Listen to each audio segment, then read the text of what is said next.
Muy buenos días. Primero que todo, agradecer a Dios que nos permite levantarnos. Agradecer a don Bienvenido Rodríguez y a su familia por la oportunidad que nos da de llegar a todos ustedes, tanto aquí como en el resto del mundo. Antes de iniciar nuestro tip urológico, quiero mencionar algo, Roberto, aunque personal, pero me llena de mucha satisfacción. Y es que donde yo realicé el FELU en trasplante renal y laparoscopía en el Hospital Clínico de Barcelona, fue reconocido la semana pasada como el 40º departamento de urología mejor valorado del mundo. Entonces, bueno, eso cuando lo vi, quise mencionarlo porque Dios me dio la oportunidad de hacer esa especialidad ahí, y eso nos dio también la oportunidad de cambiar muchas vidas de pacientes que fueron trasplantados de donante cadavérico. En el tiempo que duré dirigiendo el departamento de trasplante de donante cadavérico, se realizaron alrededor de 100 trasplantes, o sea, lo que quiere decir que creo que, bueno, nuestra meta se cumplió en ese proceso. Inmediatamente vamos a iniciar con el tip urológico de la semana. ¿Mito o realidad? ¿Se puede romper o fracturar el pene? Sí, la respuesta es que sí. Esta es una fractura que suele producirse al aplicar una fuerza sobre el miembro mientras éste se encuentra en estado erecto. Cuando esto ocurre, el hombre siente un chasquido en el momento de la fractura. Si esto ocurriese en algún momento, la recomendación es que inmediatamente visite su uróloga o su urólogo. No siempre es quirúrgico, pero en ocasiones puede requerir de una cirugía. Ante la duda, visite a su urólogo. Y continuando, la semana pasada, no sé si recuerda que estuvimos hablando de la muerte súbita en deportistas. Algo que me llamó la atención y seguí investigando, y coincidencialmente el tema fue muerte súbita en deportistas entre 18 a 35 años. Y resulta que el mismo lunes me di cuenta de que falleció una joven de 18 años, una prospecta de la MMB, eso es Artes Marciales Mixto, quien falleció de un infarto cardíaco con 18 años. Entonces, empecé a investigar y hablando con un experto en ese deporte, y me excusan el próximo programa que viene de deporte, que sí, pero me dice que hay muchas muertes, y entonces me dice, mira, a veces muchos deportistas usan sustancias de rendimiento. Incluso me habló de una sobredosificación de antiinflamatorios analgésicos. ¿Qué sucede con estos medicamentos cuando se usan de esa manera? Bueno, pues los medicamentos lo que hacen es que bloquean esa conexión que hay del dolor hacia el cerebro. El cerebro no percibe que el paciente tiene dolor. De hecho, entonces, ¿qué pasa? El cansancio no se siente igual. Al no sentirse igual, el cerebro no envía tampoco el mensaje al corazón y ocurre un paro cardíaco. Y esto ha ocurrido aquí en ese sentido. O sea, cuando se usan ese tipo de medicamentos, que se pierde esa conectividad, cuando nos sentimos cansados es porque ya estamos agotados, debemos descansar. Cuando hay uso de medicamentos, esos medicamentos lo que hacen es que bloquean ese mensaje que el cerebro envía para que usted se detenga, que descanse, y entonces pues se evite ese tipo de problemas. Muy buenos días a todos nuestros radio oyentes. Para mí es un placer estar aquí con todos ustedes. Gracias por la invitación y para abordar este tema tan importante. Aprovechar la oportunidad de tocar este tema porque cada vez se hace más importante que la educación sexual y todo lo que eso conlleva, incluido la anticoncepción, sea tomada de ambas partes, tanto por la mujer como por el hombre. Y cuando hablamos de métodos anticonceptivos, eso, me imagino que ustedes, yo recibo pacientes que se quieren poner la inyección para no tener hijos. Entonces, cuando hablamos de esos métodos, ¿cuáles son los métodos que tenemos para poder ofrecer a un hombre, por ejemplo, que tiene 2 hijos, pero quiere, por ejemplo, pasar 2 años, 3 años, no tener hijos, y ese hombre puede usar un método anticonceptivo de manera temporal, o los métodos que tenemos son definitivos?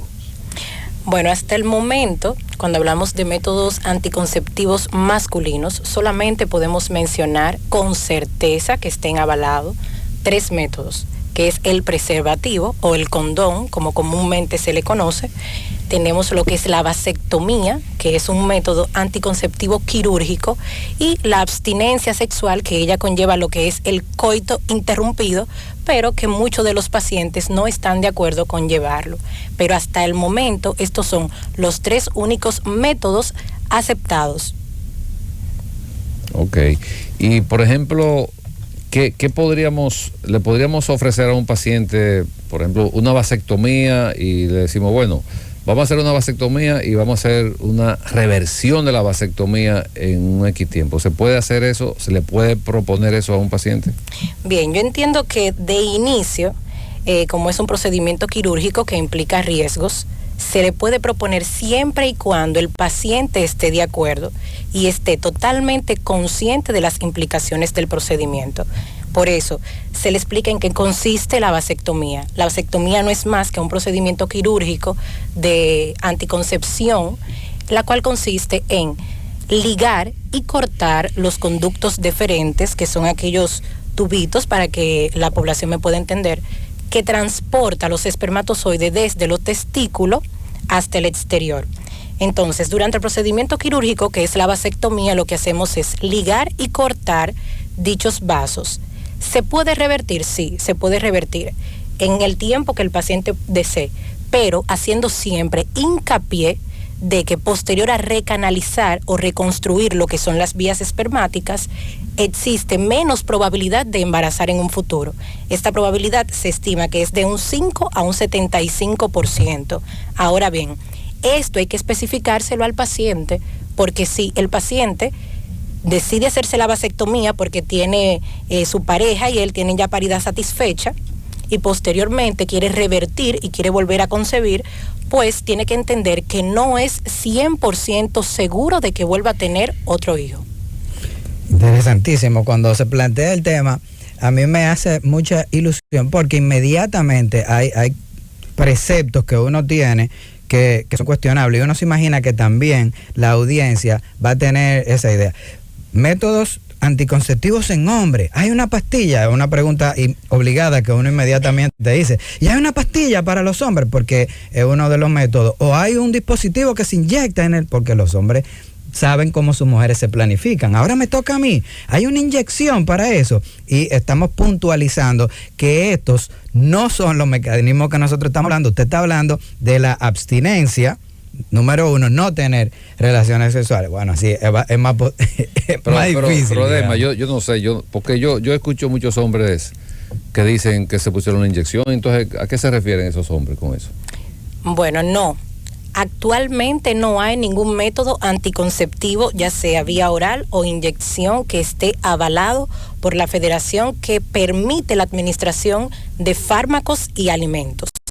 Hasta el momento, o FDA, hasta el momento no tenemos ningún fármaco, ningún tipo de inyección. Todos, hasta el momento, están en su fase de investigación y no se han autorizado. O sea, que eso no existe. El hombre que dice que no, yo me puse una inyección para no tener hijos, eso es... eso es totalmente falso. Exacto, hasta el momento no hay. Es importante hacer énfasis en esa parte, porque muchos hombres hace años, generalmente son hombres personas que vivían fuera del país, yo me puse la inyección, y entonces es bueno aclararle a la población de que realmente no existe. Incluso las inyecciones, algunas inyecciones que se propusieron, producían como efecto secundario una disfunción eréctil. Entonces no tenía sentido usarlo como método anticonceptivo, porque bueno, le íbamos a producir más daño al paciente que el bienestar que estaban buscando. Correcto. Y con relación a eso del coito interrumpido, hacer mucho hincapié a la población, porque entendemos que la pareja está en su etapa fértil, en su periodo que está ovulando. Ya casi vengo a eyacular, déjame retirar el pene. Pero recordar que la primera fracción del eyaculado es la que está rica en espermatozoide. Entonces, imagínate que antes de retirar el pene, cayó alguna fracción en la vagina. Ya inmediatamente fracasó el método. Doctora, se sabe que cuando las mujeres están fértiles, ¿verdad? Tienen su periodo de la menstruación, y que hay un tiempo para que puedan tener relación con su pareja sin quedar embarazada. Si lo hacen en combinación no funcionaría. Hoy sí, mañana no, por ejemplo. No sé si me capta la idea. Puede funcionar, más sin embargo se estima que hay 1% de falla en este método, que es el método que estamos hablando de lo que es la abstinencia, y dentro de la abstinencia se puede hacer, interrumpir lo que es el acto sexual en el momento de la eyaculación, y puede tener una tasa de falla de hasta un 20%. Pero tú te refieres al ritmo. Al método del ritmo, sí. Correcto. Este puede tener hasta una tasa de falla de hasta un 20%. También. Correcto. Ah, bueno. No es tan efectivo. No. No es tan efectivo. ¿Y qué hay de cierto, doctora? Porque muchos hombres que ya tienen sus hijos, como vamos a decir, paridad satisfecha o fertilidad satisfecha, pero tienen el temor de que al realizarse una vasectomía, que es mucho más simple hacerla en el hombre que hacer vamos a decir, una ligadura en la mujer, como se llama de manera... pero tienen muchas dudas de que si una vasectomía podría afectar su calidad sexual, si podría afectar alguna otra condición, si podría incluso, muchos tienen el concepto de que esto puede pues incidir en aumentar la frecuencia del cáncer de próstata. ¿Qué hay de cierto en estas opiniones que tienen mucha parte de la población? Es totalmente falso. Hasta el momento no hay ningún estudio que especifique que el hecho de realizarse la vasectomía conlleve a cáncer de próstata, cáncer de pene ni cáncer de testículo. Hasta el momento la vasectomía es un procedimiento con la cual no se ha asociado ningún tipo de cáncer.